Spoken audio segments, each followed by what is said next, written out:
Baik, nah ini ada yang menarik juga nih, Bapak dikenal sebagai bupati yang hobi bertani.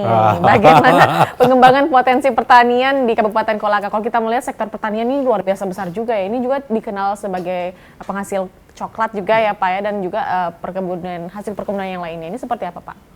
Ya, pekerjaan saya itu bupati. Tapi profesi saya petani. Oke, pekerjaan sampingan ya. Karena bertani itu asik loh. Iya, bertani asik. Asik, sehat, segar.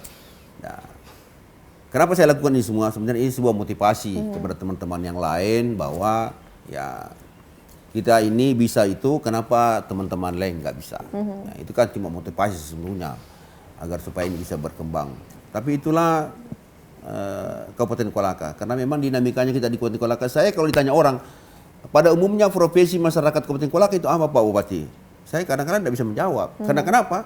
Karena kita di sini banyak sekali wilayah-wilayah kami di sini yang masyarakatnya kita tidak jelas ini profesinya apa. Karena dia juga petani tambak, dia juga petani sawah, dia juga punya kebun coklat, dia juga punya kebun cengkeh. Kadang-kala kalau angin bagus dia juga pergi memancing. Di muka rumahnya juga ada kios. Jadi ini profesinya apa nih? Itulah kekayaan alam, tapi kekayaan alamnya di Kolaka sehingga orang mau berusaha apa saja gampang gitu. Ya boleh aja kita pergi lihat. Saya beberapa kali mendampingi teman-teman baik dari dari luar ke sini. Ya kadang-kala juga kita lihat, wah ini aneh-aneh ini Pak Bupati. Kenapa? Bermukim di tepi laut, tapi yang dijemur cengkeh, kopra, kakao yang dijemur bukan ikan. Saya bilang inilah masyarakat Kolaka Pak. Harusnya kalau dia di pinggir, dia itu dia nelayan hidup di tepi laut, tapi hidup di tepi laut tapi bukan nelayan. Nah ini kan anomali ini sebenarnya. Tapi itulah nyatanya kita yang ada di sini. Boleh nanti jalan-jalan ke kita ini. Hidup rumahnya bersentuhan langsung dengan laut, tapi yang dijemur bukan rumahnya itu dijemurnya cengkeh, dijemurnya kopra, dijemurnya padi, dijemurnya kakao. Ini anomali nih. Tapi itulah Kolaka. Seperti begitu. Saya kata-kata saya sulit mau menjawab profesi utama masyarakat Kolaka itu apa itu. Karena semua dilakukan. Saking banyaknya ya. Karena itu saya bilang tadi, memang Kolaka ini setitik surga ditempatkan oleh Allah Subhanahu wa taala di sini nih. Ya, sehingga alhamdulillah itu. Tinggal kita ini bagaimana kita berusaha memanfaatkannya untuk kemudian menjaga ini dinamikanya. Ya, karena kita juga tidak bisa memungkiri kami ini berhadapan dengan 13 kabupaten kota di Sulsel. Yang ini kalau orang Bugis dari selatan ini naik koli-koli saja itu sudah bisa sampai ke sini. Tidak perlu pakai peri, tidak perlu pakai apa.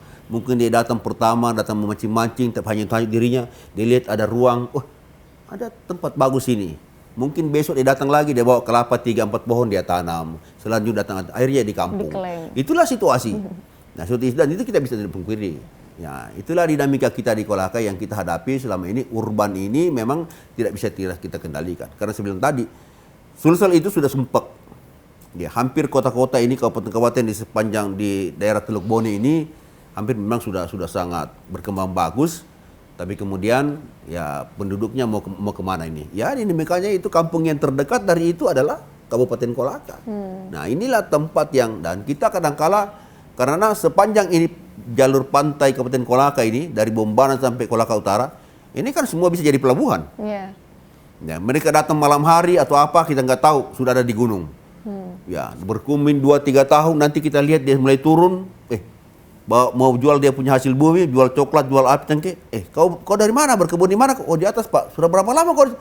Sudah 3-4 tahun sudah berbuah kelak, baru kita tahu ada orang di situ. Nah itulah dinamikanya, tapi itu tantangan buat kami yang ada di sini, dan itulah yang membuat urban ini. Ini kalau kita bicara soal itu, kota ini Kolaka, kalau kita mau tanya orang asli Kolaka, tidak ada jadi tukang becak di sini Pak. Tidak ada Pak. Yang ada ini pendatang. Tapi itulah dinamika. Ya harus kita terima sebagai bangsa Indonesia, warga negara Republik Indonesia, tidak mungkin kita mau usir. Ya udahlah, yang penting kamu hidup baik-baik di sini ya. Bisa berdampingan, jangan kau bikin keributan, jangan apa. Ya harus itu yang kita lakukan. Dan tapi itulah yang membuat juga dinamika ekonomi ini. Kita orang di Kolaka Pak ini mau cari saja tenaga kebersihan, ini sulit ini.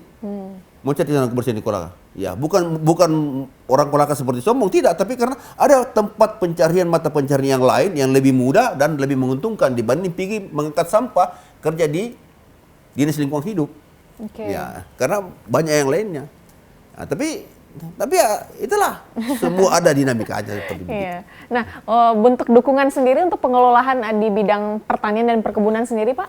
Oh, kita sangat banyak. Saya kira hampir semua dinas kemakmuran itu subsidinya luar biasa. Baik dari sisi penyuluhan, teman-teman PPL, maupun dari sisi subsidi, baik itu bibit, saprodi, pupuk, rancur dan lain sebagainya. Termasuk sampai dengan memfasilitasi bagaimana agar hasil jual dari panen itu bisa baik. Ya, termasuk itu yang kita lakukan di sini nih. Kami di sini kalau musim cengkeh ini ribut terus. Kenapa? Ya, karena kadang-kala ini kan harga cengkeh ini kadang-kala berfluktuasi. Iya, fluktuasi. Kalau habis dapat 100.000, tiba-tiba dia turun jadi 55.000. Padahal kalau 55.000 pun itu sudah sangat untung ini petani. Betul. Tapi karena pernah mendapat 100.000, tiba-tiba menjadi 55.000, wah turun lagi harga cengkeh Bupati. Bagaimana lagi? Saya pernah keliling sampai ke Sampurna, sampai ke Jarum, sampai ke mana ini, ke cari ini jalan keluarnya agar bisa mendapatkan harga yang layak bagi petani Kabupaten Kolaka. Termasuk kakao. Ya. Jadi saya kira ya apa yang kami lakukan di Kolaka ini ya itulah kemampuan kami, kami maksimalkan ya, tapi kemudian terpulang tentu banyak kekurangannya. Ya, tapi alhamdulillah dengan cara-cara seperti begitu sehingga ya saya kira petani juga kita cukup puas. Baik, luar biasa perbincangan kita ya Pak Ketua DPRD hari ini. Nah, di sisa waktu kita yang ada Pak Bupati, saya ingin bertanya nih, seperti apa sih bayangan atau sosok, bukan sosok sih, Kabupaten Kolaka di masa yang akan datang, terutama di sisa masa kepemimpinannya Bapak Bupati sendiri? Saya berakhir tanggal 12 Januari 2024. Oke. Jadi kira-kira APBD kami masih 2 tahun, 2 kali lah. Ya, masih 2. Sekarang 2022 sebentar berjalan, masuk nanti 2023 jalan, ya nanti kemudian apa. Tapi saya berharap bahwa siapapun kemudian yang akan melanjutkan ini regenerasi kepemimpinan di Kabupaten Kolaka betul-betul bisa menciptakan sebuah situasi yang aman, damai, bisa duduk kita berdampingan bersama-sama, karena itulah kunci pembangunan. Tidak ada yang bisa kita lakukan tanpa sebuah kedamaian. Ya, itu kuncinya. Nah, sekarang memang dan alhamdulillah kita di Kolaka selama ini kita jaga betul-betul itu. Di Kolaka ini sangat heterogen orang. Hampir semua suku ada di sini, hampir semua agama ada di Kolaka ini. Tapi alhamdulillah kita bisa duduk berdampingan, di sebelahnya ini Islam, sebelahnya ada Hindu, ada Kristen dan sebagainya. Tapi kemudian kita bisa aman-aman saja. Dan itu yang sangat-sangat berharap karena sekali lagi ini adalah kunci pembangunan. Kalau ini tidak jalan dengan baik, tidak bisa kita bina dengan baik, saya kira memang agak sulit itu ke depannya. Mau sehebat apapun investasi yang ada di Kolaka ini, tapi kalau kemudian ribut terus, ya saya kira tidak bisa kita bikin apa-apa. Baik, luar biasa. Nah, kalau dari DPRD sendiri, masih ada nih sisa kepemimpinan Bapak ya, seperti apa Pak ke depannya? Ya, ini kan beliau ini kurang lebih 2 tahun lagi. Iya. Berakhir tadi sudah disampaikan, berakhir itu tanggal 12 Januari 2024. Tentu harapan kami dari DPRD dan itu menjadi harapan kita semua masyarakat Kabupaten Kolaka yang tadi itu kami ingin supaya apa yang menjadi visi misi beliau itu dapat terwujud sampai di akhir masa jabatan Bupati. Dan itu yang kami dukung terus melalui penganggaran-penganggaran di DPRD sehingga di akhir masa jabatannya alhamdulillah semuanya bisa selesai. Dan siapa kemudian akan melanjutkan itu ya membuatkan lagi program yang bisa berkelanjutan dari apa yang sudah dibuat hari ini. Alhamdulillah dengan kepemimpinan beliau ini sudah banyak yang dibuat di Kabupaten Kolaka ini, sudah banyak bangunan-bangunan yang akan menjadi sejarah untuk kita di Kolaka, menjadi bahan cerita, menjadi kenangan untuk mungkin anak-anak cucu kita di kemudian hari. Ada beberapa bangunan monumental yang sudah dibuat oleh beliau dan ini untuk kepentingan masyarakat. Sehingga ke depan kita berharap lagi ada yang bisa dibuat lagi yang tujuannya untuk kepentingan masyarakat Kabupaten Kolaka. Harapannya itu.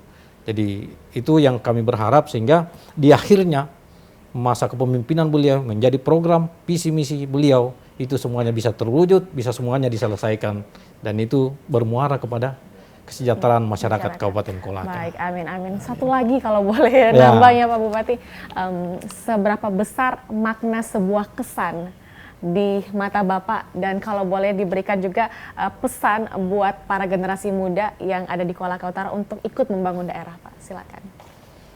Ya, kepada generasi muda, anak-anak saya yang akan melanjutkan nanti di kemudian ini, saya sangat berharap bahwa Kolaka ini milik kita. Yang akan tentukan nasibnya Kabupaten Kolaka ini kita ini, adik-adik kita ini, adik-adik yang generasi muda yang akan menentukan. Kami ini sudah akan berakhir, sudah akan mundur, sudah akan apa? Adik-adik lah ini yang kemudian saya berharap bisa kemudian bangkit berkolaborasi membangun Kabupaten Kolaka seperti apa yang layaknya, karena saya sangat yakin dengan melihat perspektif Kabupaten Kolaka yang punya potensi luar biasa. Saya sangat yakin Kolaka ini akan menjadi masa depan ya kita semuanya ini. Tidak usah kemana-mana, kita bangun saja secara damai Kabupaten Kolaka ini, insya Allah jauh sekali insya Allah. Kalau daerah-daerah lain itu ya khususnya kita di Sulawesi Tenggara, saya kira ya ukurannya tingkat nasional lah kalau menurut saya. Ya, karena dari segi apa saja ya itu. Makanya saya kejar betul ya ada 5 program strategi saya yang saya coba-coba ya mudah-mudahan itu semua bisa terselesaikan sampai saya berakhir.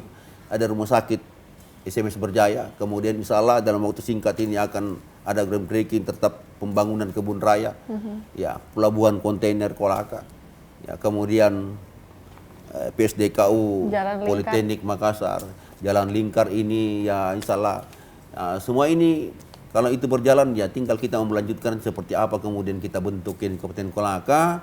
Tapi yang terpenting bagi saya kita jaga ini semua kebersamaan.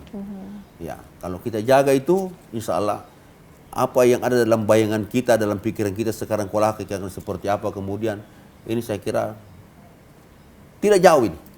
Dekat-dekat lah, sudah dekat-dekat lagi. Tinggal ya sewaktu lagi begitu. Iya, betul. Ya akan datang. Nah. Ini optimis saya dan saya sangat berharap bahwa pada saatnya nanti kita akan datang, kita akan melihat semua kami ini yang tua, ya tinggal bisa melihat ketawa seperti apa, kemudian anak-anak kita ini sebagai pelanjut generasi muda bisa kemudian sudah berperan seperti apa dan mungkin sudah bergolak sampai di kancah nasional begitu. Baik, luar biasa sekali perbincangan kita. Terima kasih, semoga semua program visi misinya Bapak Bupati ini bisa berjalan, bisa continue ya, bahkan dilanjutkan oleh pemimpin selanjutnya. Dan semoga juga generasi muda di Kabupaten Kolaka yang bersekolah di luar mungkin ketika selesai mengenyam pendidikan bisa kembali membangun daerah, karena Kabupaten Kolaka ini butuh pemimpin yang sosoknya mirip-mirip dengan Bapak juga, tegas seperti itu.